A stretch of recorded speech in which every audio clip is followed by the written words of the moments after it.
Shalom, Bapak Ibu Saudara yang terkasih di dalam Tuhan.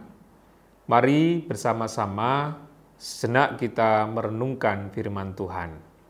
Terlebih dahulu, kita akan memohon pertolongan Roh Kudus di dalam doa pribadi. Kita bersaat teduh.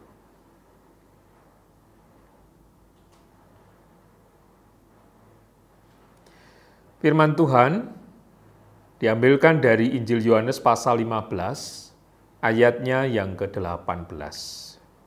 Injil Yohanes pasal yang ke-15, ayatnya yang ke-18.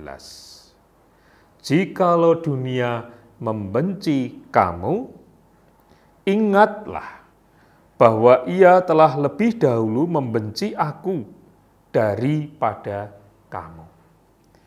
Bapak, Ibu, Saudara yang terkasih di dalam Tuhan. Setiap orang pasti mengalami yang namanya dibenci oleh orang lain. Ada yang mungkin karena perbuatan kita yang tidak baik. Atau barangkali kita terlalu baik sehingga orang tidak bisa menerima kebenaran, orang tidak bisa menerima kebaikan. Akibatnya, ada orang yang berusaha untuk menyingkirkan kita.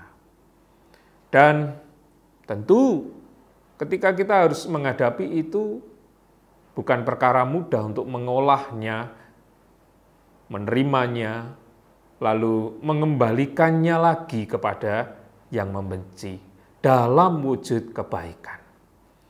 Saya ingat ketika masih usia-usia belasan sampai pada 20-an lebih. Ketika ada orang yang tidak suka dengan saya langsung hadapi. Nggak urusan apakah nanti jadinya berkelahi atau enggak, urusan belakang. Yang penting ketika saya tahu ada yang membenci, bagaimana caranya membalas itu.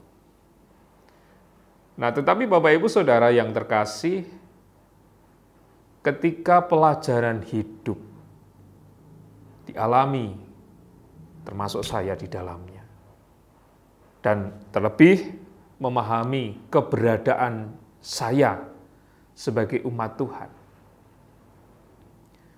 kebencian itu merugikan. Baik yang membenci kita, maupun ketika kita memendam kebencian menjadi sebuah rencana kebencian berikutnya, itu kerugian.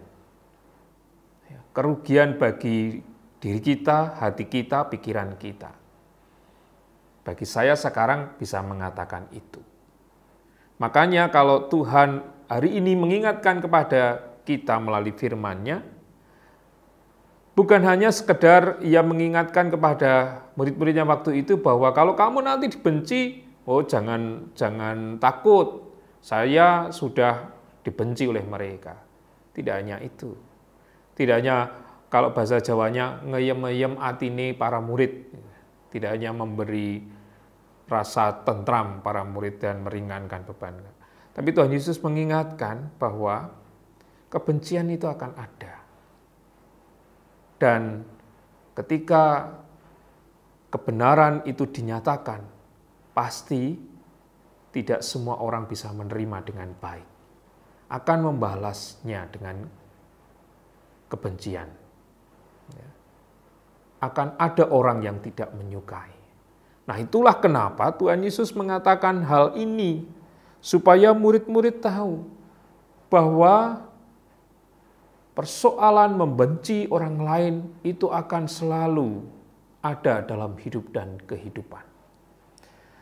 Sekalipun kita telah berbuat baik seperti yang Tuhan lakukan sepanjang hidupnya, ia mengatakan kebenaran, ia mengatakan kebaikan, ia menjalankan kebaikan, ia menunjukkan cinta kasih Tuhan, kenyataannya masih saja ada yang membencinya, dan itu terbukti dengan penghukumannya di kayu salib. Tetapi saudara-saudara, ketika Tuhan mengatakan hal ini, Ia ingin mendidik kita agar kita memahami betul saat kita menjalankan cinta kasih Tuhan, tidak semua orang bisa menerimanya. Dunia tidak bisa menerima dengan baik. Mereka yang belum mengenal Tuhan tidak memahami kebaikan Tuhan. Bukan hanya ada di tempat ini, tetapi juga ada di surga sana.